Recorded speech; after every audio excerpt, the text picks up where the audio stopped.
Hello, hello, and good morning. Happy Tuesday, May the 27th. I always have to check the dates. Thank you for tuning in. I am Manila Chan. That over there is Ted Rall. You are tuned into the Ted Manila Information Show, TMI Show for short, because we bring you way too much information. We are live Monday through Friday, 10 a.m. Eastern Time. So please be sure to like and follow this show. It really would help our the algorithms if you guys at least hit that like button, the thumbs up, wherever you're streaming this program, and you'll help us that way. And also, if you can become a Rumble Premium subscriber, you'll have access to our show and a bunch of other great Rumble content creators with no commercials. And it's content that can only be seen if you are a Rumble Premium subscriber. So we'll ask you to help us out that way if you're in the position to do so. The Ted Manila Information Show is going to start right after this. I'll tell you what we're talking, what's on deck. Surprisingly, kind of a slow news day for a Tuesday. It's for us, effectively it's a Monday. But we will be talking about Trump allegedly trying to wash his hands from the whole Ukraine ordeal. We'll talk about Gaza and supposedly Trump getting tired of that as well. And of course, the slap heard around the world. We're talking about Emmanuel Macron and his much older wife, who I've got comments about for that one, Ted. And of course, our main topic we're going to talk about, which is something that's been on our minds for weeks, is that there was a new study that came out about accents in the United States, and specifically the Southern accent. We're talking about the Deep South. Think Bill Clinton, right? And not Hillary's put on fake accent. We're talking about real Southern accents because, of course, we have our own Southerner on this show. But there's a real as every show should have. Every show should have a Southerner. But there's a study about, saying that the Southern accent is literally gone with the wind. And personally, I'm kind of sad about that news, but we'll get into that on the back half of the show. So we have a little bit of quasi news. So stay tuned. That is what is coming up after the Jaws.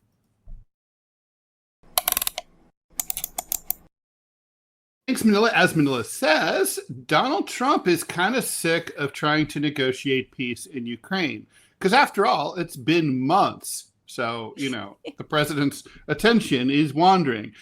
So Trump is not the first day, Ted. It didn't happen the first day. No, that's true. I'm not a psychologist, but I play one on the radio.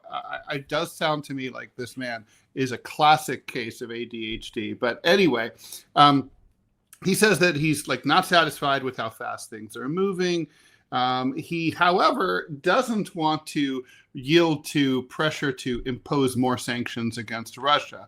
So here's basically where things are going. The New York Times reported that during his conversation with Putin, Trump shared his impression that Putin thought he was winning the war and would press his advantage.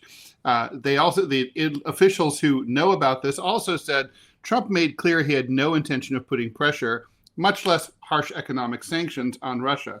He said essentially, I'm out. At the same time, the Times did not say whether Trump, who has been skeptical of sending aid to Ukraine and has yet to approve new assistance to Ukraine, might be willing to resume military assistance there.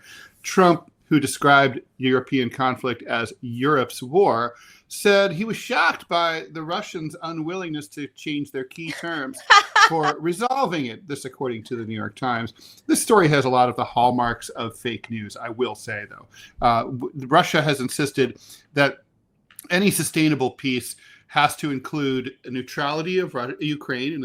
In other words, they agree not to be an enemy of Russia, demilitarization, denazification, and recognition of the new territorial reality on the ground.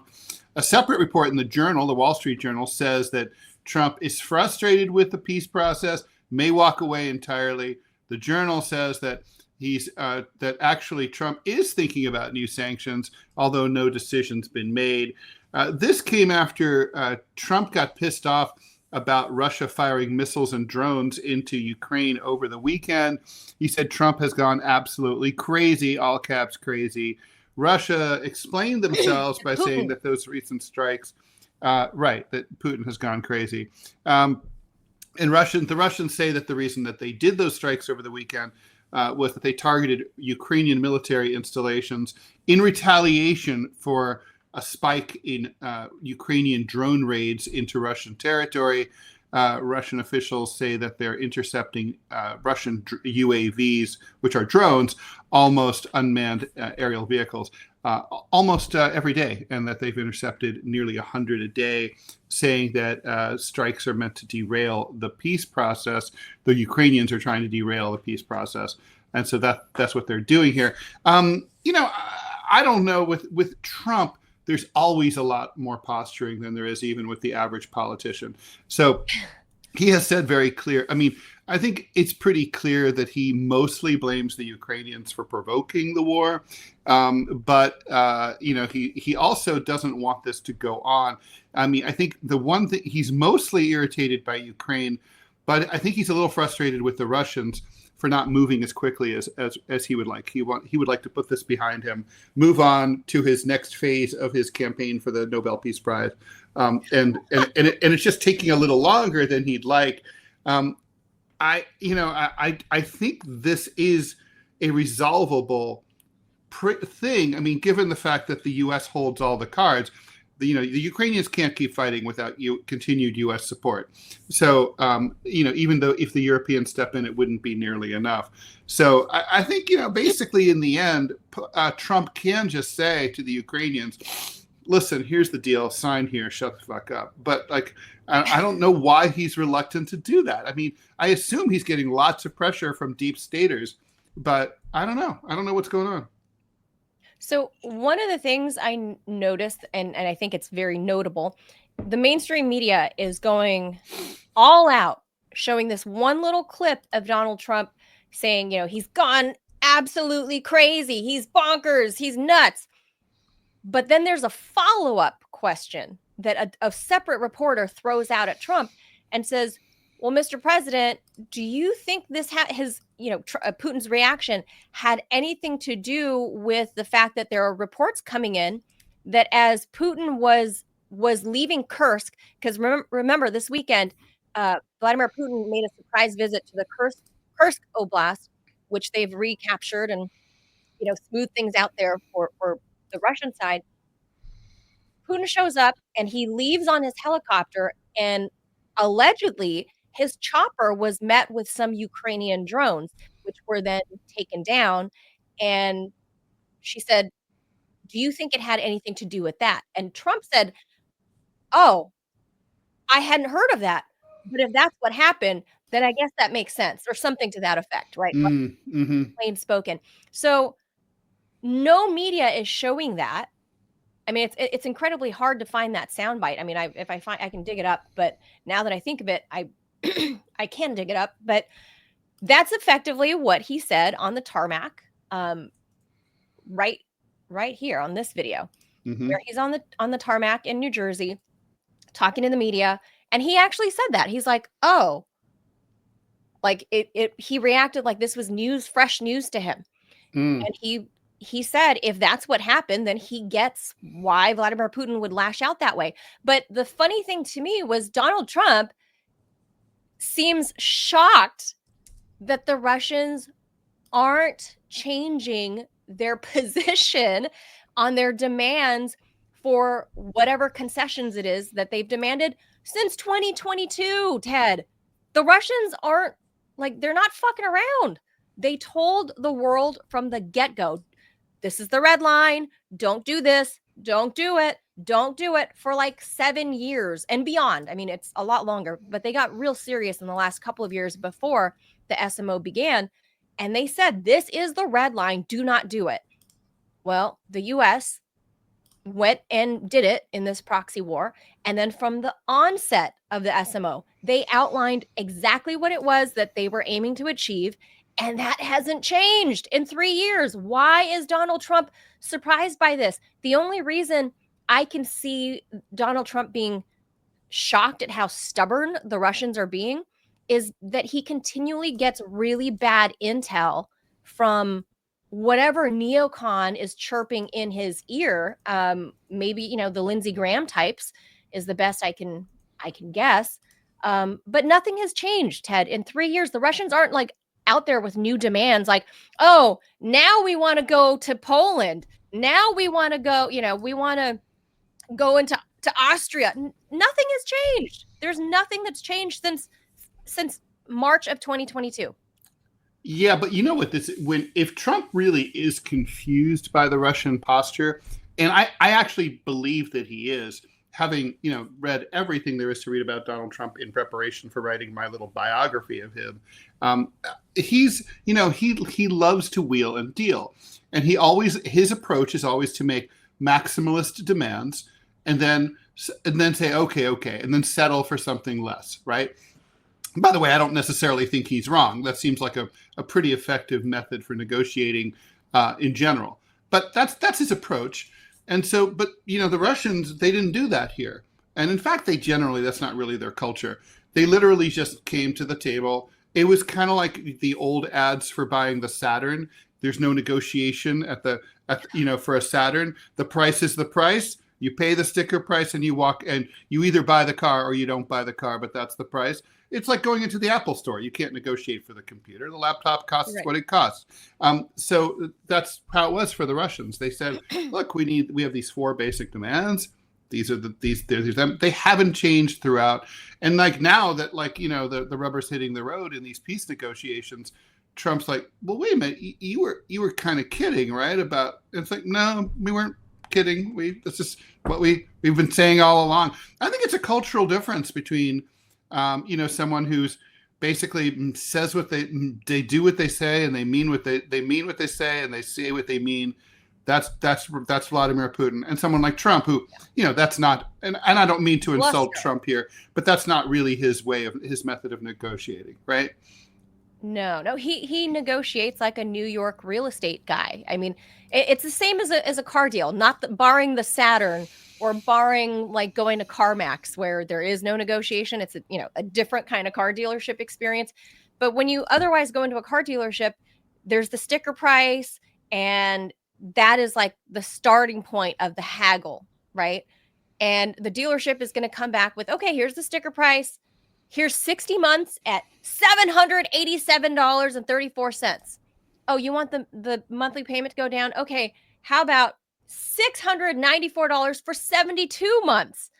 And you realize the sticker price hasn't changed or whatever, and you start negotiating. The dealership is going to come back with big numbers. You're going to come back with saying, I want 10 grand off the sticker price. That's how Donald Trump operates on foreign policy. He thinks that's how this works. That is not how this works. It's going to operate like CarMax. It is going to operate like the Apple Store. You want the iPhone? Putin is the Apple Store. Putin says, this is what we need to achieve. This is what we need. If you want us to stop, this is what we need. Period. Mm-hmm. And Trump has no idea. Like, I don't think he's ever set foot into the Apple Store, Ted. I mean, somebody else does it for him. Donald Trump doesn't live. He's ultra rich. He doesn't live in the real world. He doesn't know. I don't think he has an iPhone, by the way. I think he has some shitty like Android. What? I feel like he's an iPhone person. No, I think it's been. I had a friend of mine who blew up like a picture of him on the phone and pointed out the specific type of shitty Android that he had. He might have an iPhone now. Really? But yeah, I think he's a shitty Android kind of guy.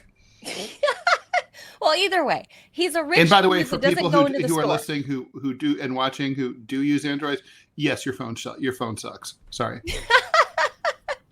Well, Trump is a rich guy, and he, when you operate in the real world, when you're regular people like you and I, Ted, things are negotiable. Like when you go to like a farmer's market, okay, you can negotiate, but you don't walk into Safeway and go to the cashier and say, so the pound of strawberries, $5.99 is a little high.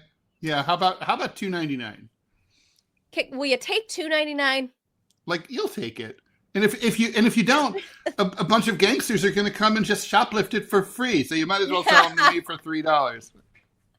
So that's what Donald Trump doesn't get. That Vladimir Putin is the house, is the store, is the Apple Store, is Safeway. Vladimir Putin controls what is going to happen next. No, obviously there has to be some negotiating. I mean, and this is where, look, Russia also has to get, make some, they have to, we have to understand the Russians. The Russians have to understand us. And I think they understand us better than we understand them. I think, they know that, like, if you're Trump, you have to tell Putin, look, you got to give me something. I've got to be able to come home and say, I'm the master deal maker and I got something out of you. Otherwise, like, it's not going to work for me. And so, that's something the Russians have to understand. And I do think there are things that the Russians can give up here. Demilitarization, I think, is the one. It's really the most unrealistic request at this point from the Russians. I mean, you're just not going to be able to insist at this stage that Ukraine become completely demilitarized like Greenland. The U.S. defanged Japan after World War II. They've only recently begun getting their military And back if together. Russia had dropped 2 nuclear bombs on Ukraine, they'd probably be in a position to make a similar demand. But that hasn't happened here yet, right? So Because hopefully it never will. Okay, but the point is, I mean, you can't compare the scope of look, Ukraine's losing. But Japan was completely and totally defeated, ruthlessly eradicated. Its cities leveled to the ground. It was crushed. It was destroyed. Right, Ukraine hasn't been destroyed. But it can be. It can be. Okay, as a student of history, Manila. Iskander missiles. They have these hypersonic. Agreed. But Manila, until lots of things can happen. But the point is, they're refraining from doing that. What is it going to take for the West to understand that the Russians are taking actually kid gloves to what it is that's happening so there? it's not going to work because let me just tell you. So there was thousands of years ago. Do they want Putin to completely obliterate Ukraine, is that what it's going to take? So listen, you and I can both see the future, right? But like, these people can't. So like, there was a period during which there was so much warfare between like ancient peoples like the Hittites and the Assyrians that at a certain point they decided it was too damaging to both sides to keep fighting. So what they would do instead is they would basically game out the war that would happen. So they would assemble in battle and they'd line up, and then an auditor would count like how many soldiers, how many weapons each side had. And then they'd say, well, given this situation in this battle, this side would have won. Therefore, we're not going to have the fight. Everyone's just going to go home to their families. But we're going to basically act as if we'd had this battle and you had lost, and you're going to give up whatever, this amount of gold, or you're going to give this territory or whatever to the other side. And we're all going to go home. That's really the mature way to do things, but that's not the way we do things. Okay. We have to play it out to its logical conclusion. You know, the loser has to be destroyed, actually destroyed. It's not enough to be able to see. It has to be zero sum. It's like Joe Biden. You could see in 2020 that he was suffering from dementia, but not until after 4 years, the dropping out, the disaster in the Democratic Party and the Jake Tapper book, do Democrats start to wonder, maybe we shouldn't have done that. It's like, maybe. Well, it's like, until they lose election after election after election, they won't get it. And that's exactly it. Donald Trump is getting bad advice from some neocon warmonger that is somehow giving Trump the impression that little Zelensky could somehow survive without the U.S. If the U.S. decided to say, we are done, just like J.D. Vance said on the campaign trail, right, and continued to say when on his first European trip, and that, that was roundly lauded by real MAGA, by the populist MAGA. That was roundly lauded by everybody in that world. The neocons were pissed. Remember when J.D. Vance said all of that at the Munich Security Conference? And that actually, I think, rang. I think it resonated really deeply with people in Moscow and at the Kremlin. Mm-hmm. And they thought, okay, I think, there are some people with more than two brain cells to rub together in Washington. These people have finally come. And then I think some warmongers got into Trump's ear that's like, no, we got to do this. We got to do that. We got to keep this going for a little bit longer and figure out a deal rather than just pull the plug and just stop pouring good money after bad. I mean, I don't know where J.D. Vance is on this because he obviously he's a company man. He'll fall in line. Ultimately, we saw in the signal gate, he will fall in line behind the commander-in-chief, whatever the commander-in-chief says. So, but if you allow him to have his own thoughts, then I think who even knows what that is. Well, he's actually a really smart guy, right? No, I know. No, I'm not saying he's stupid, but who knows what his thought is. He's one of those guys who, and look, I sympathize with JD because I came, from the same part of the country he did. He lies and says he's from Kentucky, but hashtag not true. He's from Southwestern Ohio, just like me. Ohio, right? Yeah, and from the same part of Ohio, and we both have the same trauma of watching the rust, the deindustrialization and the rust beltification of a place that was once an important part of American industry. We both, it's like I get where he's coming from. I really do. But, he came out of it, and some people come out of a situation like that. They go, like, he and I both went to Ivy League schools, right? He went to an Ivy League school and basically was like, I'm so desperate to make this work. I will suck up to anyone and say whatever it takes to get ahead. And then there's people like me who just don't really care about that kind of thing. But, the point is maybe he's smarter than I am. But the point is, he will say or do anything. If there was a Soviet revolution here in the United States tomorrow, he'd be wearing a hammer and sickle badge and a Mao cap on day one. I mean, the man's a chameleon. Okay, there's not a lot of moral or ideological center. Just saying. So when I'm saying that he doesn't know, I'm not saying he knows his true thoughts, but nobody else does. And it's like he'll just do whatever. Well, he'll do it. He's that's like possible. That's he's a possible. lapdog. That's all. But he did spill it a little bit at the Munich Security Conference early on in the first 10, 15 days of the administration. And I think that was a little inkling into the real JD Vance and what he thinks about this war. And I think that actually comports with the true MAGA populism that won Donald Trump this presidency, this second go. And I think Trump needs to go back to that, because that impulse is right. Whatever he's trying to juggle now with whatever bad intel he's getting from like the likes of Keith Kellogg or some other shit ass, full bird general, colonel, whatever, whoever, they're giving him some shit ass advice because they are shit ass people that work for the military industrial complex and want to perpetuate the constant spending at the DOD. That is purely bad advice. I think that's what it's coming from. And to the fact that he has Keith Kellogg going back and forth to Moscow with Witkoff is ridiculous to me, because those two are antithetical to one another. Like Witkoff wants to secure the end of this because he's tasked with, trying to end this war, trying to get negotiations moving. Keith Kellogg seems to have a completely different MO.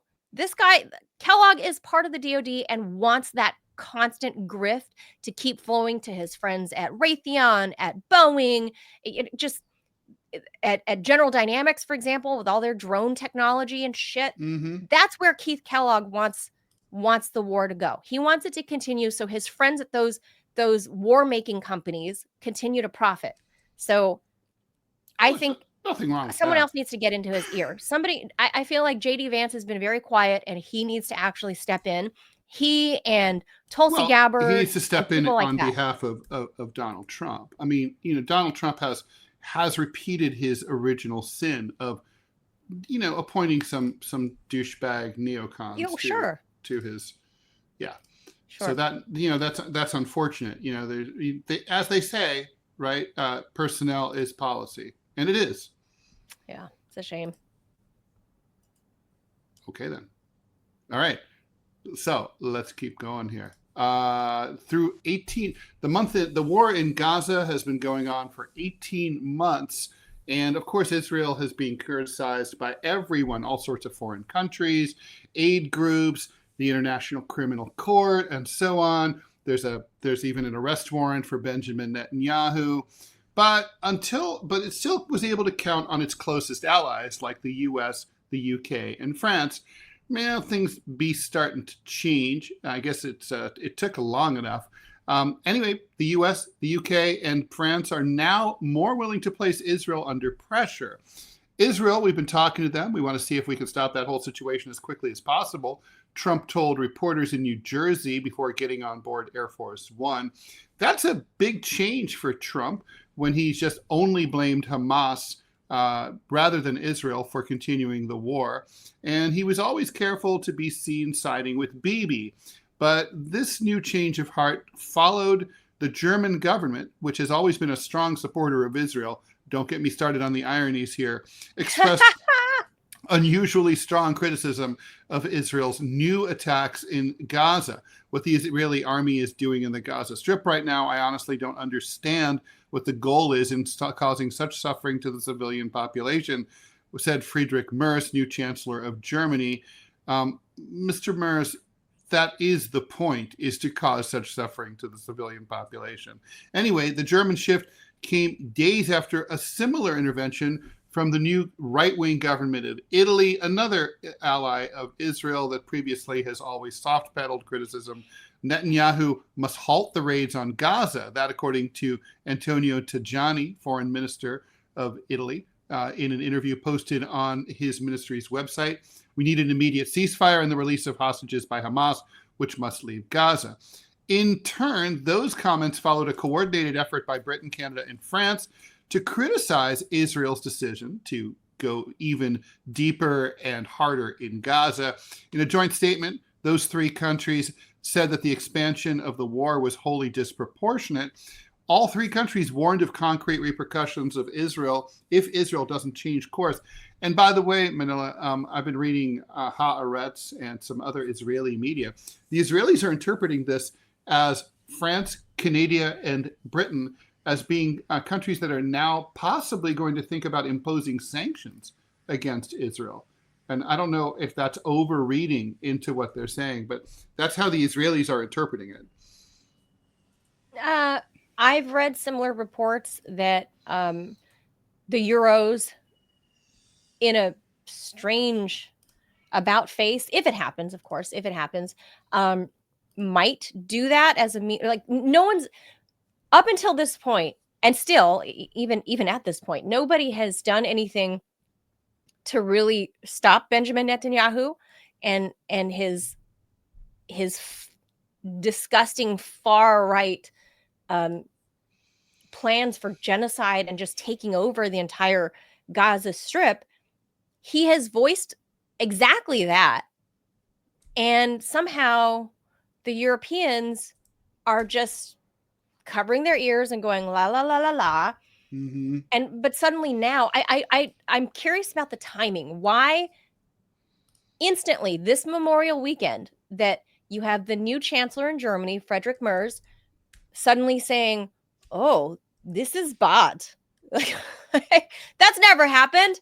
And he's so fresh in his tenure that he's suddenly speaking out. And Giorgia Meloni, the funny thing is, right, the Germans, obviously, they have the German equivalent of America's white guilt. I mean, you guys know what white guilt is, right? Like here in the US, it's like we saw during the George Floyd protests, like all of these liberal Americans who are white had this sudden guilt about being born white, and somehow they're paying for sins of the father. So the Germans, I think, have their own German equivalent of that. Their equivalent. We call that Hitler guilt.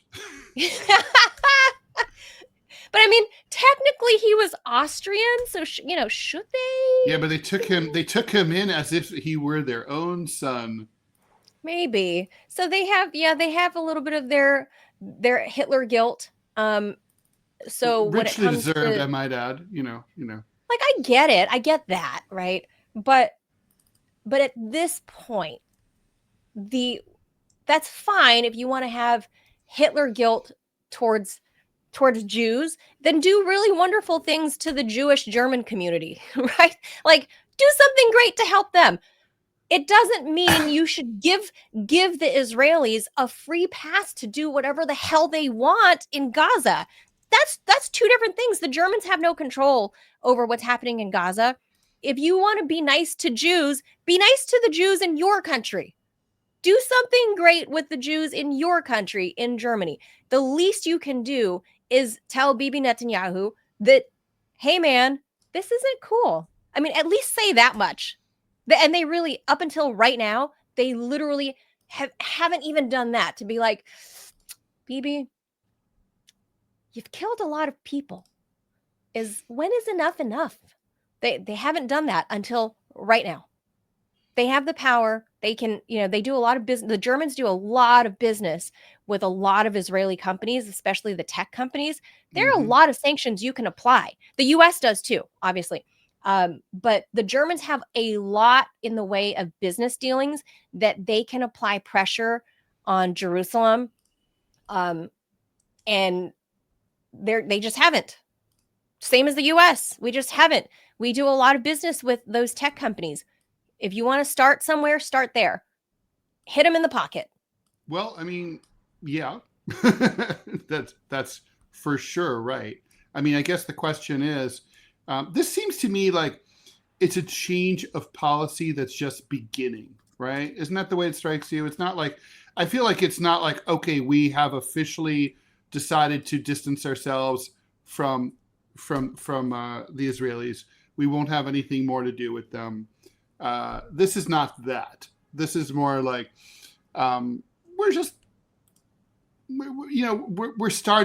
we're officially beginning to be annoyed, and we think you're going a little too far, right? Okay, 1 second, Ted. We have a donation from Wandon in the Rumble chat. I'm not sure if Juan has a question or if Juan is asking about our email address, but I wanted to make sure I get that in there.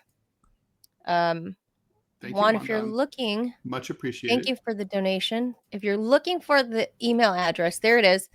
Email us TMI Show question singular at yahoo.com. And Ted and I have been saying this for months. Email us and we will answer on Fridays. We will answer you directly during the live feed to the best of our ability, whatever your question is. Manila, please give the email address. It's TMI Show question at yahoo.com. I just did, and it's posted on the screen. Okay, well, some people are listening. Some people aren't seeing. So you need to say it I did. No, times. I said that. I said email us at if people are driving, they're not going to write it down. Ted has husband ears. He's my radio husband. So he hears selectively. Yeah. He hears selectively. Any man at some point, if you become a husband somewhere in the course of your life, you gain this new affliction called husband ears, and it never goes away. By the way, you have wife ears too. No, we hear everything. Oh, I don't know. Sometimes you'll repeat something I'll say right here. No, I'll say it, and then you'll say it as if I had not mentioned it. No, I don't think so. Maybe I have once or twice. No, generally, that even happened earlier in the show. I could find it. It did. No, it did. Did not happen. No, it did not happen. It did. Did not happen. Did not happen. Not today. Rumblers to the rescue. Chime in. Who's right? Me or Manila? Someone's. What would I have repeated? I don't remember what it was. Who cares? Doesn't matter. So anyway. So was that Juan's question? Was just what is the email address? That's a pretty easy question to answer. Yeah, Wandon, thank you so much for the donation and easy. I mean, question. Joe Biden couldn't have answered that question, but anyone else could. And then Ted, we have producer Robbie says we have an ad to get to, so we he would be so kind as to put it up in the jump on chat. That. I'll take care of that. But yeah, there's not much else for us to say about Gaza. It's like the global South has condemned Benjamin Netanyahu. True. All right, here we go. Here's the ad. But All right. Still haven't tried 1775 coffee. Here's your shot. 1775 starter kit just dropped. Only 1,000 units. You're getting the bold, dark roast that hits harder than a CNN fact check, the smooth medium roast, and the Vitality mushroom coffee for clean energy and laser focus. No crash. All single origin, small batch, toxin free, and mold free. Plus, you're also getting a gold spoon clip because freedom isn't scooped with plastic. Frother, strong enough to stir up your coffee and your mother-in-law's political opinions. And a black 1775 tumbler that says, I don't take life advice or caffeine from a woke sea witch. By the way, who's the sea witch they're talking about here? I want to know.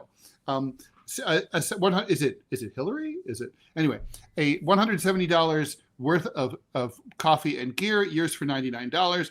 This is for the ones who've been watching 1775 blow up on Rumble, wondering if it's actually worth it. Spoiler, it is. Go to 1775coffee.com/studio and grab your starter kit before they're gone. Bold beans, clean fuel, and a morning routine that stands for something just like Rumble does. Start your day with coffee that actually backs what you believe. Who's the sea witch?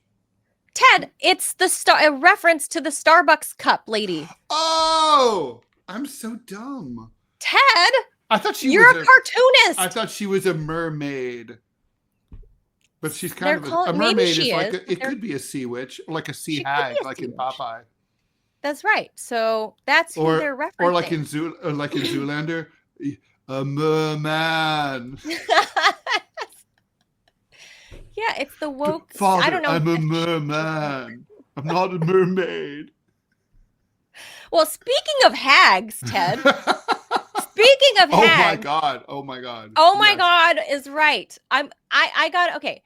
I'm not going to describe this yet until after. Well, no, maybe we should, because if people are only listening, but you have to. Plus, they probably heard something about it. If they're smart enough to listen to the show, they probably know about it. If you guys missed it this weekend, so former colonizer France returns to Vietnam this weekend. Back to the scene of the crime. Worked out so well the first time. So Emmanuel Macron's do they call it something like Air Force One, like France One, or I'm sure there's a name for that. I will grok that while you're talking. Okay, so Emmanuel Macron, the presidential plane, rolls up to Vietnam, and Macron is standing at the doorway ready to exit, waiting for them to open up the hatch. And just as they're opening it, the cameras are squarely on him. His wife happens to kind of like shove his face, like kind of smack, like, and you could see his facial reaction, kind of like a what the fuck? And then he turns around and realizes, oh my God, the door's open. By the way, And the official name of the French presidential plane is Cotam Unité, known as used as the air traffic control sign for any French Air Force aircraft carrying the president of France. It's an Airbus A330-200, registered as FRARF, which is often known as the French Air Force One. Just so you know, RF is La République Française. So I don't know what the RA is here, but okay. Anyway, yeah. So not as catchy as ours. Air Force One is a catchier name. Is a cooler branding. However, I bet the food's better on that one. Oh, I'm sure. Okay, here it is. Okay, so for those who are watching, if you missed it, this is the slap that went around the world.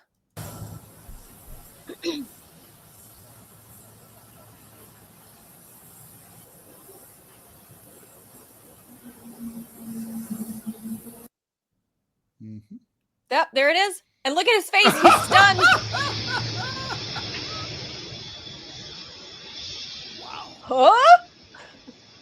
That's Oh, French hello. thing. My abusive mom used to slap me across the face like that. Is this a French? Okay, it is a French thing. It is a. Ted, it's an you older are the French kid. sea witch thing to do. You are the kid. This is Emmanuel Macron and his 70,000-year-old wife. She's not that old. She's like 75, and he's like 2 or 3 years older than me. He's like 46 or 47. She's like 75. Is that true? Yes. I know she's significantly older than him. Do you think she's suffering from 40. senility? Yeah, she's 72. See, okay, so here's the thing. So she's like my mom's, like, no, she's older than my mom, actually. So here's the thing. Emmanuel Macron's roughly my age. They met, we know this, they met when he was like 15 years old. She was his theater arts teacher. She was almost 40 years old. What I conclude is that she has groomed him his whole life, and she has abused him his whole life. I don't care how French it is that he was like the high school student that ends up marrying the teacher. I don't care about that, that angle of the love story. At the end of the day, he's a 15-year-old high school freshman, and this is a 40-year-old woman who's his teacher. The power imbalance, the age imbalance. This woman has groomed and has been abusing him since he was 15 years old. So we just got a glimpse of what this woman, how she like probably beats his ass behind closed doors. And we accidentally got a glimpse of it because you could see his reaction. I'm going to pause it. Look at his face like, oh shit, the door's open. He just has that moment where he's like, holy shit, they caught it. And then he tries to spin it and say, we were just horsing around. We do it all the time. We're kinky that way. This is how we roll. Yeah, trying to spin it. This to me is like just a little inside to what this relationship is probably like. He is 100% Brigitte's little bitch. But at the same time, he's also, I would say, a current adult victim of childhood grooming by this sexual predator. She's disgusting. Well, Manila, I'm usually, up until now, I've been very much on team age gap here when it comes to the Macrons, because I've, fully transparent. I've always been attracted to older women. When I was 20, I had a 64-year-old girlfriend for a time. What? I did. So it was great. I highly recommend it. Benjamin Franklin has written about the advantages of when he was a young man of having a girlfriend who was like 3 times his age. So, oh my God. And it's hip these days. Okay. So up until now, I've always been like, I have a French attitude about this. The heart wants what the heart wants. The dick wants what the dick wants. We all have to just follow these things. And and basically, who cares? Nobody's business. Age is just a number. It was a scandal, by the way, in the little town where this all happened originally, and she had to leave. I mean, she had to basically. She would have been ridden out of town on a rail. The French are kind of conservative about stuff like that. They were pissed, especially in small towns. Anyway, long story short, this whole situation completely changes my mind, and I'm on Team Manila here. I think this is like, look. It's like, what would you tell? Let's just say you had a daughter. She was 20. She told you that her boyfriend hit her one time. One time. You'd be like, kick that asshole to the curb. Maybe report him to the cops. Never see him again. Have nothing to do with him. Block him on all your socials. Right? That's what you'd say. It's no different here. I mean, she hit him. That's all we need to know. Maybe he hits her too. Point is, the relation that honestly. French social services should interfere. There should be social workers should step in here. The fact that he's the president of the republic doesn't change any of that. This is the country of equality, fraternity. And liberty. Equality is the number 2. Equality. Like, go in there and find out what the fuck is going on. If the president of the republic is getting the shit beaten out of him, by his wife. Then he needs to be rescued from that situation. And it's a teachable moment. And, as you know, I've been ranting for a long time about how there's no social services available and really no awareness or sympathy for the men who are abused. Statistically, men are abused by their wives or partners at the same rate as women are abused by theirs. You wouldn't think that was true, but it is true. And guess what number of beds there are in the entire United States for a man who's like being abused by his wife or his girlfriend? Oh, like a male safe house? Yeah, male safe house. 0 beds in the United States. Guess how many like in-person support groups there are for a man who's being verbally or physically abused by his wife or partner, that he can meet with other guys who are in the same situation. Heterosexual. There's some support for gay guys. Sure.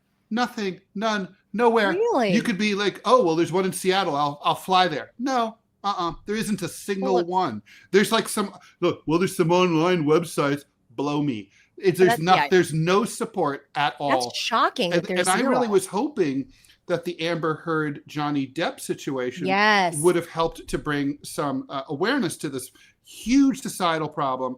And it's a big problem because, obviously because of our culture, men are really ashamed of coming forward and saying like, yeah, my wife beats the shit out of me. Or Bill Clinton, I told the story. My wife diminishes me or, calls me shitty names. I told this story. Remember, Ted? I said when I was the editor of the magazine in Dubai, I interviewed a retired or former Secret Service man out there because he had put out a book or whatever. And he revealed that he had cause and reason to believe that Hillary Clinton beat the shit out of Bill Clinton repeatedly. I don't know if it's, I guess there's a fine line between regularly and repeatedly, because I remember he used the word repeatedly. He had cause to believe it was repeated abuse by Hillary Clinton. So this wouldn't be the first time that a powerful man was beat up by his wife, right? And if that is indeed what we're seeing, we don't know, obviously, but for him to try to spin it and say, oh, we're just horsing around, I don't buy it. The look on his face was absolute like, oh shit. And then it's actually heartbreaking. I mean, I have to overlook the fact that he's like, basically complicit in genocide in Gaza. But I mean, if you just look at him just there, I mean, he looks like a little boy who's been, who's been abused, who is being abused and has been abused. It's actually really heartbreaking. And he was groomed at 15 horrific. As a high school freshman. If the roles were reversed and the theater teacher was a man diddling a 15-year-old girl, how the fuck would the world react to that? They wouldn't say, oh, it's a precious love story. It defies age. They would say, this man is a fucking pedophile. Throw him behind bars. The same should apply here. Just like we saw, Ted, in France, that horrific case of that 70-something-year-old lady who she found out her husband was like secretly drugging her. And yes. it's just like that. It's disgusting. And I think this is something worth looking into, because this now validates a lot of things that a lot of people have said, that she has been a groomer ever since he was young. And now, she's the first lady of France. I think there's evidence here. And what I see is an abused man who, it began as a child, and 40 years later, 30 years later, he's still in that place of being the 15-year-old boy that's getting abused by his 40-year-old teacher. That's what we're looking at. This is what I see. And then you see him try to smile after and like joke, like, "Oh, hey, I love this. Hey, everybody. We are horsing around and really joking with my wife," he said. "It becomes sort of a geoplanetary catastrophe." It was a moment, his office said, it was a moment where the president and his wife were decompressing one last time before the start of the trip by horsing around. It's a moment of complicity. It's all that was needed to give ammunition to the conspiracy theorists. Brigitte, really? I mean, really? Really? Come on, Brigitte. I mean, come on. The French people aren't stupid. I mean, come on. We all know what this is here. Like you said. That's not decompression. That's recompression. Can you imagine? Like, he's about to open the door to step down the stairs on a state visit. She slaps him at that moment. Even if they like to be, they're a little spicier than most and they like to slap each other around. Not then. Not then. Not to mention, all the staff is there. This isn't bedroom shenanigans. This isn't him hanging from the ceiling in a red ball gag, with a red ball gag, like he's a Tory MP in the basement of a London apartment. My God. This is the president of the Republic of France. I mean, literally, they just opened the door and there's a tarmac full of TV cameras from all over the world, right, waiting for him. I mean, he probably has a handprint visible on his skin at this point. She slaps and then puts a second hand on him and shoves his whole face, Ted. Something, I don't know what we witnessed. And then by the way, maybe goes she away hits to the him other too, side. but we don't know about that, right? We just know what we know. And there's the other part, right? Look, he emerges. Okay. So he goes away to the other side of the door. Brigitte's on the other left side of the door. He goes to the right side, and then they reappear. I guess he had to regain composure. Yeah. So that tells me that was not horsing around. That's not horsing around. You had to they're go not to holding hands. sides. Look at the body language. Not holding hands at all. Plastered fake smiles. Uh-huh. That was, to me, what I saw in my eyes, I saw that as abuse. No, it is abuse. I mean, it's like, I kind of like, look, this is not BDSM bullshit. It's just not. No. It's sick. Look. And honestly, I mean, look, people laugh this stuff off. Like last week in the wake of the Jake Tapper thing, the New York Post, Murdoch media reported that some gerontologist, I think in DC, filed a lawsuit or a formal complaint accusing Jill Biden and the family of like elder abuse of Joe Biden. And we're like, that's kind of funny. I mean, but actually it's kind of serious. And there is actually reason to believe that Joe Biden has been the victim of elder abuse here.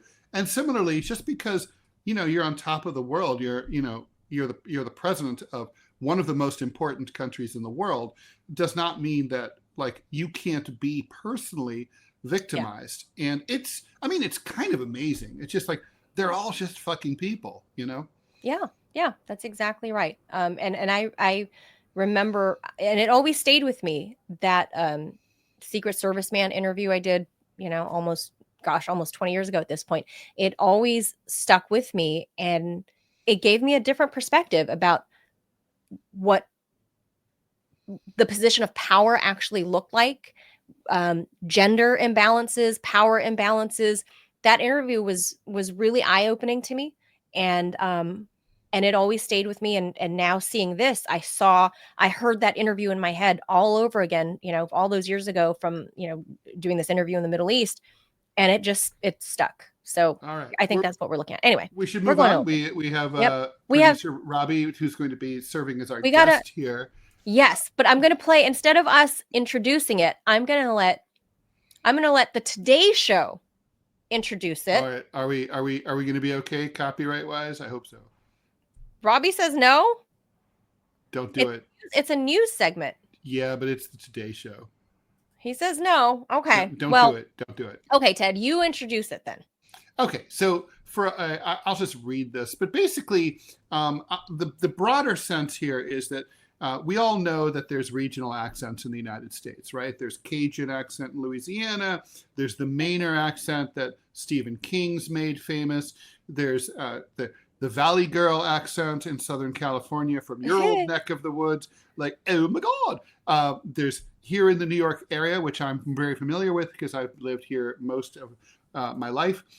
There's regional dialects from Long Island and New Jersey, even within the 5 boroughs of New York City. There's a difference between Philly. There's a difference between a Bronx accent and a Brooklyn accent. There's different Brooklyn accents. So there's a lot of, regional accents. And I would argue that one of the most distinct is the Southern accent. And there's, of course, obviously a bunch of different Southern accents, right? I mean, but what's super interesting about the Southern accent is, according to linguists, it's the closest to the English that was spoken by the British colonists when they came here. So, it's gotten to the point where we view it as no longer standard, and it's considered outre.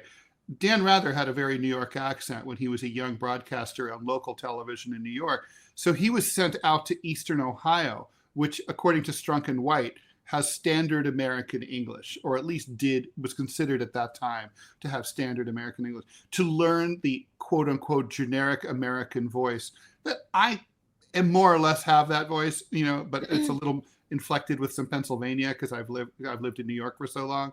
So I think I have that voice. We considered it broadcast. Great broadcast voice. speaking. Yeah, yours like it would be hard for someone to say. No one would say, "Oh, that's a California girl." Well, they might. Here's a caveat. Caveat is most native-born Californians actually talk like me. It's the transplants that go there chasing Hollywood and fame, like Paris Hilton, who is a New Yorker. Oh my God. And she there's a little bit of the Valley Girl thing, but that was kind of a fad in the 80s. Mm-hmm. But generally speaking, most native-born Californians speak like I do.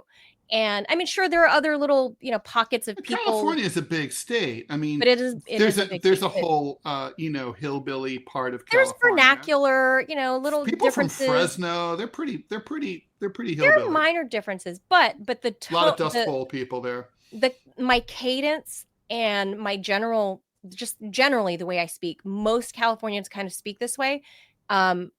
But it's the people that are transplants from wherever the hell, like Paris Hilton, who grew up at the Waldorf Astoria in New York City.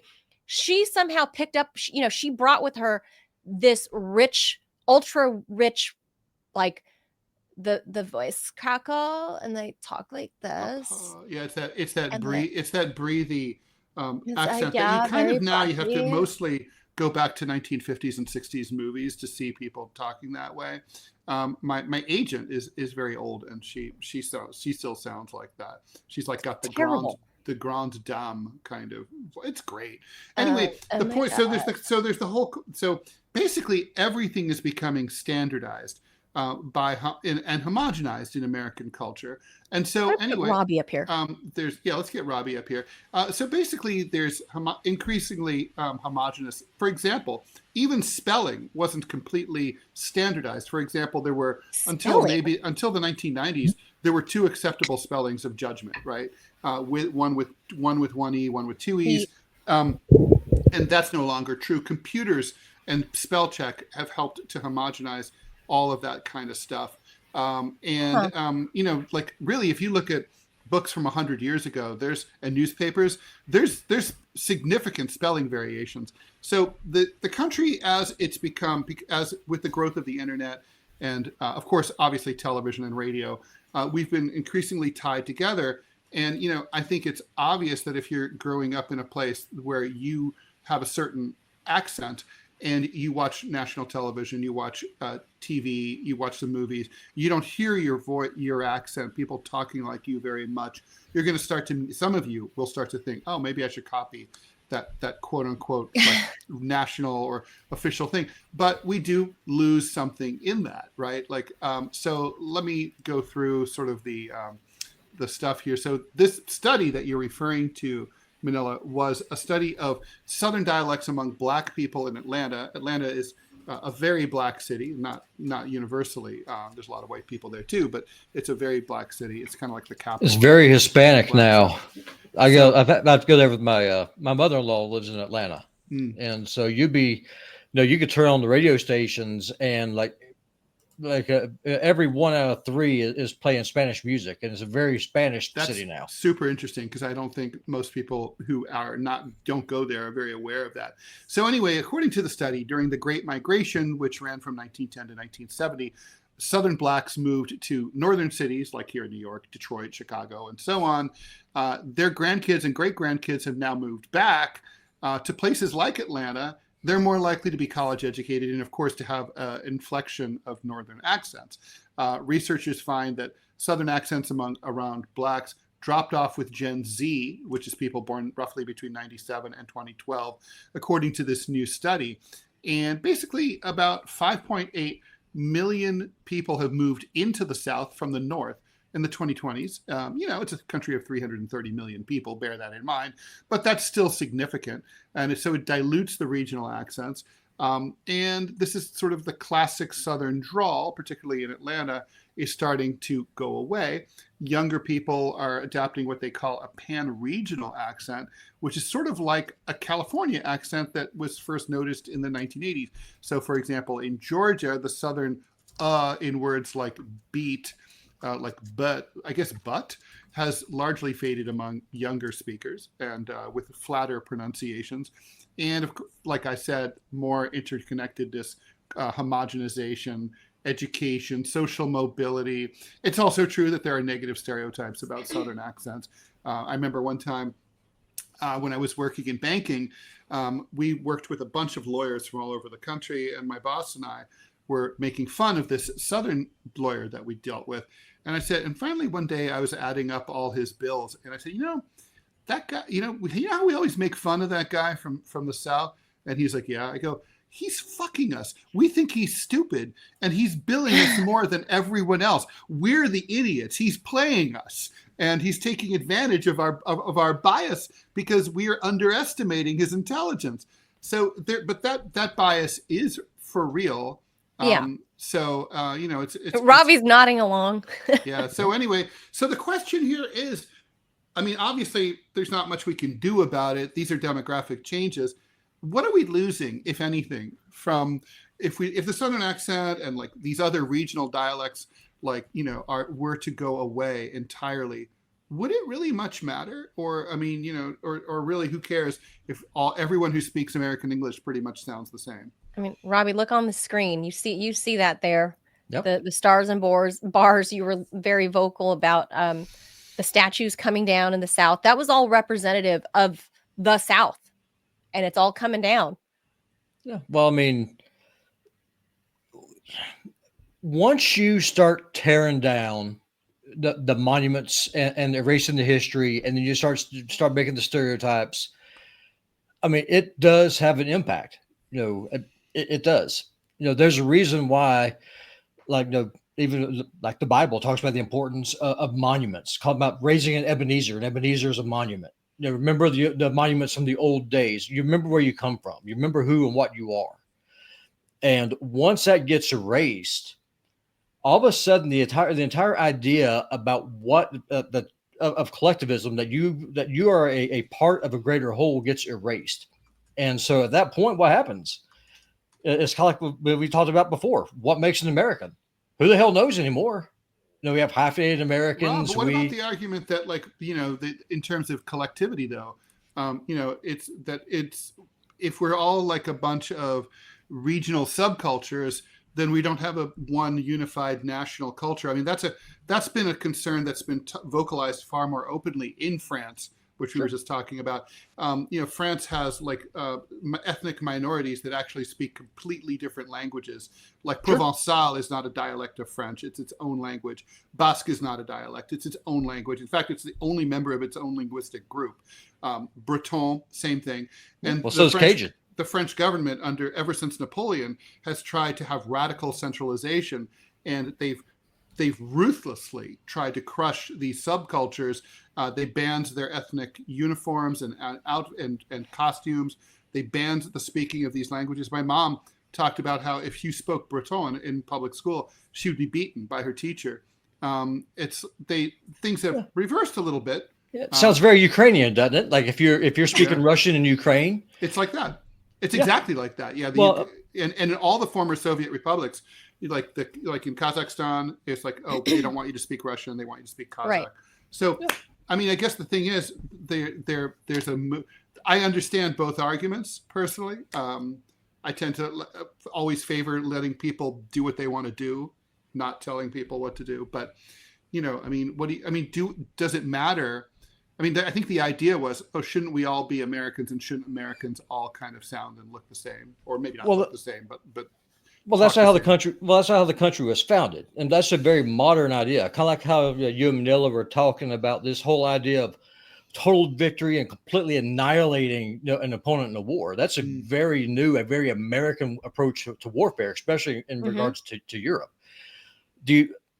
When the United States was founded, it was set up with the idea of being separate, sovereign, independent states. That's why we have states and not provinces, united under a federal system for regulation of commerce and the common defense. So if you then go and you erase that identity, then you no longer have a federal republic. You now have an empire that where everyone's is homogeneous, right? Mm-hmm. Everyone looks the same. Everyone thinks the same. Every problem is fixed by every problem is fixed by a hammer because every problem is a nail. Well, that is completely at that point rejecting the entire idea. Model. That's more the Chinese model, like where, for example, they send ethnic Han Chinese colonists to Xinjiang to try to flatten out the culture. Well, we're doing the same thing. I mean, back when I was a kid, back in the 90s, for example, I could walk up and down Mobile Highway with a 22 rifle shooting squirrels for dinner. I mean, that's what you did. You go to school. After school, you get your dinner, and you go home, cook the squirrels on the grill, and hey, it was a good life. Now, though, we have these sophisticated Yankees who come down, and first they complain about the heat and how everything's a swamp. And then they start talking about how they're getting with climate change. They're getting the southern climate anyway, right back at home in the north. Yeah. So don't worry. Well, then by God, they can stay there, Ted. But then you come down, and if you talk slow like I do, immediately they think that you're stupid. Mm-hmm. And then they start talking about how backwards you are. Even though it is OG American English, it really is. No, Georgia is apparently the closest to the way that the white colonists in like the 1740s, 50s spoke. Yeah. I mean, it's obviously changed a bit, but it's sort of like Quebecois is in Canada is closer to the way French was spoken 250 years ago in France than it is today. French has changed considerably. Yeah. Like I'm married to a Southerner. My in-laws have thick accents from rural Western North Carolina. They have thick accents, but North Carolina is a lovely accent. Actually, I find them charming, and I love my mother-in-law's. She has a soft, lilting Southern accent. She was a school librarian her whole life. She's got long white hair, and she's what you think of when you think of a little old Southern grandma. My mother-in-law is it with that lovely. I find it a lovely, lilting Southern accent with a soft voice. Absolutely. But if you talk to your husband, you never know it. You think it's a damn Yankee. And that's right. He moved away when he was 18 and kind of washed it away. And so that's a big part of it, right? Because if you want to be accepted, in the business or the military or something else, you can't sound like I do, because either A, someone's That's going to right. think that you're a member of the Klan, or they're going to think that you're retarded, or number three, it's going to be both. I mean, that's the fact. A Wait, retarded fact of Klan life. member? Wait, in the military, I always assumed that there were a lot of Southerners in the military. Well, they are they are your infantry and stuff. But if you're trying to make a career, if you're trying to be a career man, you're not going to find a general who sounds like I do.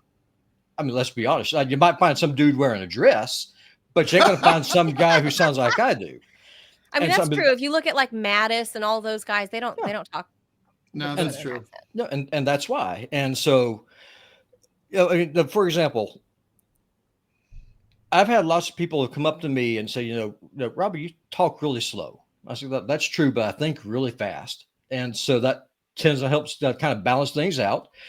I mean, I worked in retail in Manila. I mean, I had this lady from California, and I was trying to help her, and she just being rude and obnoxious the entire time.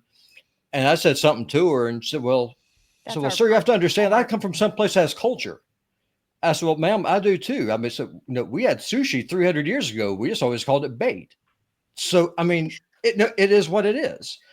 But I mean, to answer Ted's question, yeah, it's caused by a demographic change, because you have people from California, from California, New York, and other states. You import the third world. The rich, sophisticated white dudes and ladies don't want to be there anymore.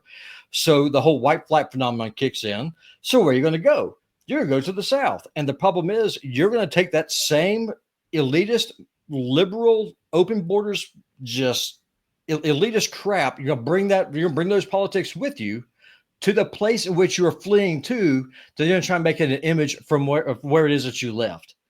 And that's the biggest problem. Like my hometown of Pensacola, if I was to go there today, it would look nothing like the city that I left back in 2010 to come here to Montana. It's completely different. The demographics are different. The city is like quadrupled in size.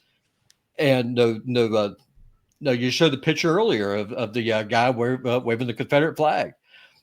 The Confederate cemetery was bulldozed down. It was erased. The memorial was pulled down from Palafox Street. My home no longer exists. It is no longer there. And so, I mean, Montana's where I am, but it's because there's no other place for me. This is it. So you think the South has been erased effectively? The cities definitely. It's being erased. I think it's being. The cities are small towns. Certainly not small gone. towns. No, small towns. No, they're still there, but no big cities. Now, if you go to Raleigh, or if you go to Charleston, or Orlando, or Gainesville, New Orleans, I mean, those are not southern cities anymore. They haven't been for a very long time. And now, and I was just in New Orleans less than a year ago, and Atlanta. We had Bill Clinton with the thickest Southern drawl you can think of, and people seem to like it. Well, I can't speak to that. I mean, to me, the two of y'all have accents. Most people everybody has an accent. There's no such thing as having no accent. People think that, oh, I don't have an accent, but you do. I know Californians who think else. they don't have an accent. Like, no, everybody. It's an accent. You have it. The only question is, what accent do you have? A lot of people here, you're going to come here to Montana in a couple of months, Ted. You're going to hear it firsthand. People here, a lot of them sound like Manila. I mean, they just sound. Where in Montana? Yeah. Are they former Californians or a crap ton of them? Like my town here, in Kalispell, it's the same thing. I mean, the locals getting priced out, getting pushed away, and I mean, it is what it is. And you import the third world, you flee, and then you bring that crap here. Robbie's told me before. I mean, this is what people think of. What's on the screen here? A bunch of middle-aged white dudes waving the stars and bars. And that this is what they think of when they think of the American South. And Robbie's brought to my attention that for true Southerners like he and his family that go back hundreds of years, like pre-Civil War era, that this is more of a representation of their culture, yes, Southern culture, than it is a representation of white racism or white nationalism. That's to them that's not what this means at all. And that the fact that these, the old flag has been effectively banned is part of the erasure of old American Southern culture. Well, it's by design. I mean, the most conservative pocket, and I use the word conservative for lack of a better thing. Probably traditional is probably a better word. Of traditional values is in the American South. Well, if you want to break MAGA, then that's where you start, because the whole idea of states' rights, things like that, that's still a very Southern idea. And here in Montana, it's kind of weird. I imagine it's probably completely foreign there where y'all are. For example, it all comes from a jurisdiction of powers. Like, God is first, then your family, then your nation. Like, that's the order. That's the order of importance and of authority. That's a very Southern idealism. Now it's more like what Ted was talking about. A one size America where you resemble more of like a European state than what you do a union of sovereign states with different ideas. Like before the 17th Amendment, the state legislatures appointed the senators. The states themselves were a check on federal power. Senators were never supposed to be elected. That's why you had a House of Representatives. That's more like the British system with the House of Lords. Yeah. Well, that's why the House of Representatives, that's why they have the power of the purse and the Senate doesn't, is because the Senate represented the sovereign state. The idea that the federal government is this master, I mean, that was not the original intent. The federal government was a creation of the state. It was originally set up to serve and protect the state. Yeah, that's the nature of politics. Whenever you lose wars, that's what happens. Yeah. Let's stay with the topic here, though, Robbie. As far as your culture, you feel that with I hesitate to say that we're doing away with the Southern accent as if it's like a deliberate act, because I think sometimes it's not deliberate. It's not like the French thing, right? Where it was French for a long time, which, by the way, I want to be clear, this is no longer French government policy. They've changed it up, and actually now they value the tourist appeal and the diversity of the cultures inside the what used to be the French Empire. But that's there's never been a policy here in the U.S. to intentionally get rid of these regional accents. This is really due to technology. It's demographics. It's demographics. Yeah. It's there's increased mobility, which Robbie alluded to. Northerners moving to the South and having that influence, and then also it's I do think communications and the fact that we're all absorbing and watching national news media and everything that has a certain approach, right? How many Southerners are on CNN? How many Southerners are even on Fox News?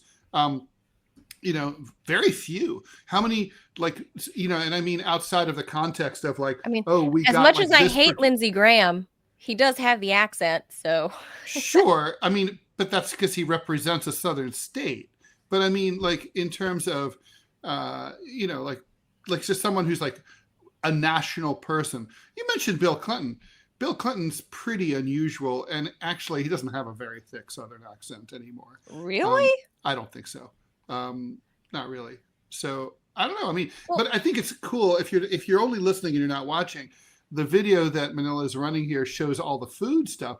The cultural stuff is really worth talking about outside of language and politics too. I mean, come on.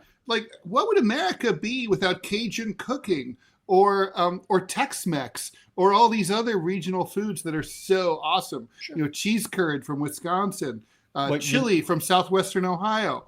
It's really cool to be able to say if I go to another part of the country, I'm going to actually see and eat things that are different than where I live, and without going to another country.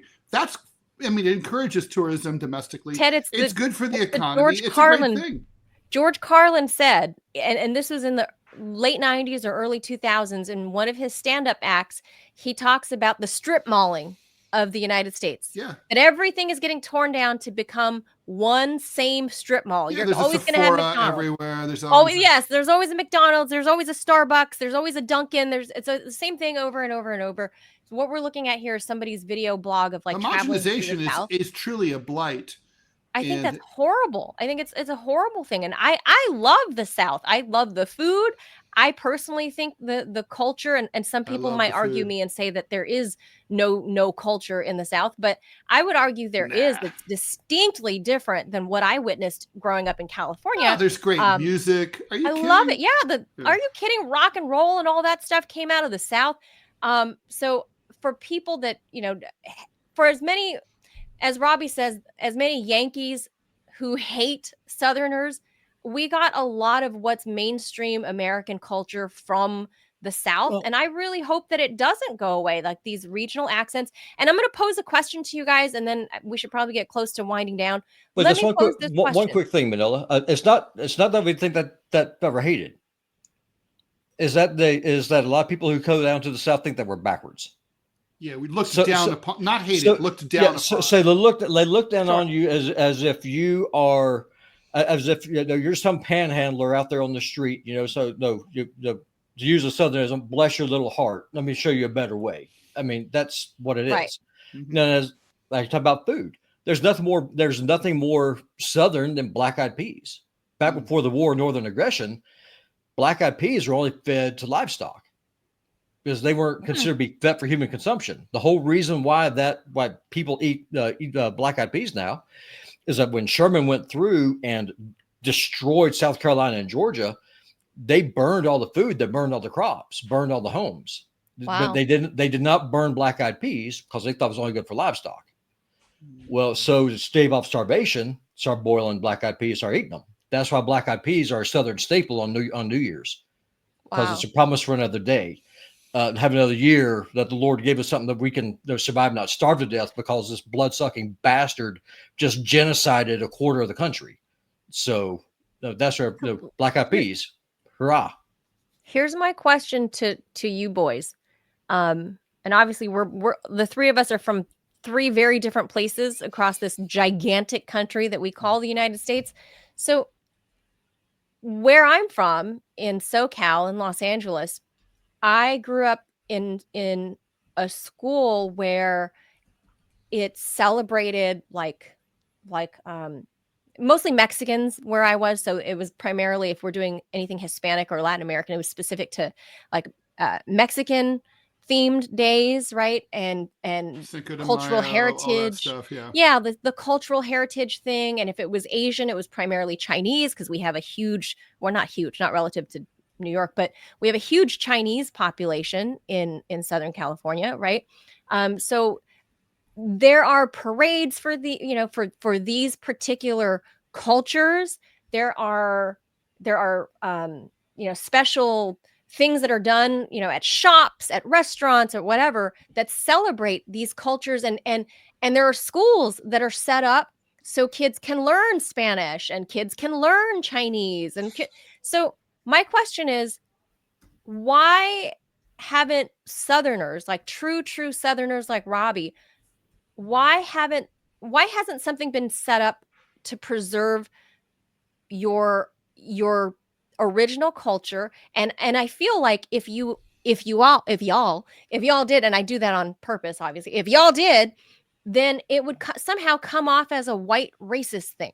Oh, Is that 100%. what That's it what I is? was going to say. I was just going to make that joke. There already is a thing like that. It was called the Klan. But, I was not going to say that until, but then I did. But yeah, it would come off as racist. I mean, it's just like But when we why? were talking Why is about it any when we were different talking than, about the like- stars and bars. I was like, well, black people look at that and they think, yeah, that's the flag that was that was the flag of people who wanted to oppress us and not let us vote and all that stuff. So. Yeah, but there's also the flag. There's also the flag that thousands of black veterans of the Confederate Army served under willingly. True. That's so true. I mean, that's true. So the big part of the History's problem complicated. is that. Shout out to Nerd. Thank you for the donation, Nerd. Oh, thank you, Nerd. No, a big part of the problem is that Americans were functionally illiterate when it comes to our history. We know nothing. We have no idea about who and what we are. It's been pulled down. It's being destroyed as we speak. I submit to you, it's by design. This whole idea of the melting pot, of everyone being together, of everyone being the same, all cultures are the same. That is a very new thing that's maybe 10 minutes old. I I mean, that's never throughout probably all of the country I could think of that tried it was the Persians and the Medes. That didn't work so well for them either. So it's to answer your question, it would be, I mean, you would be called a racist. You would be tarred and feathered, in public. But You pay a there's a price. huge black population in the South. Like Yeah, there is. they're part of the culture too. Black Southern cooking is, I mean, some of my favorite food in the world is black Southern cooking, specifically black. Not, I'm married to a white black Southern, woman. Black Southern cooking. I can write you a book. I mean, and funny thing, my son, his name is Thomas Jonathan. He is named after Stonewall Jackson. He is named after Thomas Jonathan Jackson of the Confederacy. And when people find that out, it breaks their brain. And it's like, well, why? I said, because where we come from, that's not a bad thing. I mean, but I mean, people just automatically just assume it's because of the culture. Like if you look at that stupid rom-com, Sweet Home Alabama. I mean, that is part of that's part of the crap just pushed through, just trying to show that the South is backwards. Southerners, all we want to do is just sit up, drink beer. Newsflash, it's really Mountain Dew and Coke that we drink a lot of. And no, you're lazy, and you contribute nothing. You contribute no good thing. And there's nothing further from the truth. I mean, do I think what's happening is it deliberate? No. I mean, it happens. It's like there used to be, like in Southern Italy, the majority of people used to speak Greek. Greek's almost extinct now in Southern Italy, just because of demographics. People move in, people move out. I'm here in Montana. My kids don't sound like me. They sound like Montanans because that's all they know. That's their life. Which is kind of neutral sounding.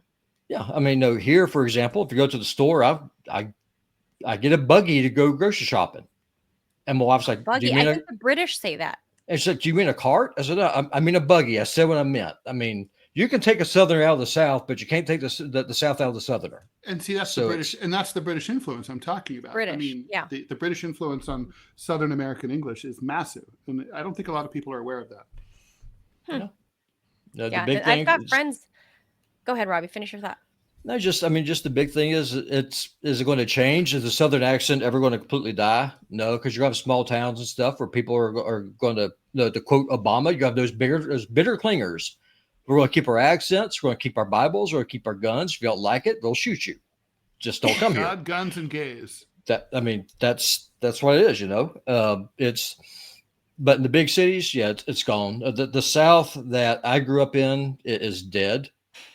And I think part of it's by design, because if you want to break the idea of American federalism, you got to break the South. The government's going to finish what Lincoln started. And how you do that? Well, with migration. There you go. But I thought they said the South shall rise again.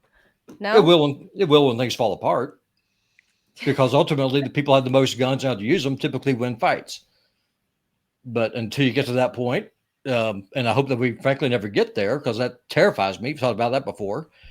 It's I don't know. I don't know what's going to happen. Good point. Well, all this homogenization is annoying to me as well, because I used to love traveling because I saw different things that were different than Southern California. That was the whole point. Yeah. And when I lived in the Middle East, when I lived in Dubai, so I still have friends there. Some who are Aussie, in this particular family I'm talking about are Aussies. They had children in Dubai. And my two Aussie friends are very, very Aussie with the accent. I mean, very distinctly Aussie. And, they're not bogan Aussie, if anyone knows what that is, but they're very Australian. Their children that were born in the UAE sound indistinguishable from me. They sound like Americans. Like you would never know that, one, they were born and raised in the Middle East. They're teenagers now. And two, that they have Aussie passports, but they sound like me because, you can't get UAE citizenship unless you're blood or married into it. But they're Aussies and they sound like me, and they were born and raised in the UAE. So I think that's a little bit of a bummer. I love talking to my girlfriend who you know, she has a thick Aussie accent, and if you get a few drinks in her, it gets completely. I can't understand a word that she's saying, but I think it's great. When And I went to hate when that I it's went to Brazil, I did my best to speak Portuguese, and they appreciated the effort, and they told me that I sound like a drunk 2-year-old with a cat from an American cowboy movie, and they absolutely loved it. But I people appreciate it when you make an effort. That's the thing. So I personally love accents. I hope they don't go away. we have another ad. Oh, All right, how let's about read that? it. Let's read it and get out of here because we've been Yep. doing this. We're 30 minutes over here. We should go. Okay. Do you want me to read it or you want me to send it to you, Ted? I'll just send it to me. I'll read it fast. See that? Right there. There's that You're New York elitism. discriminating. Well, that's because I think we should spend as little time talking about doing ads as possible. Ads should be slow. You know, think about it. Okay. Ted's It's gone now. discriminating. We just lost it. Oh, we lost it? Oh, well. Yeah, we lost it. While we were derping? Yeah. That's All right. All right. Well, sorry it's about gone. that. All right. That's fine. Okay. It is what it is. So that's that. That is that. And by the way, you want to hear a funny thing about just every now and then on New York local TV, like in local news, if they interview someone who has a thick black accent or a thick Southern accent, they'll show it with subtitles. oh my God. And I'll be like, are you fucking kidding me? Like, I understand them. Like,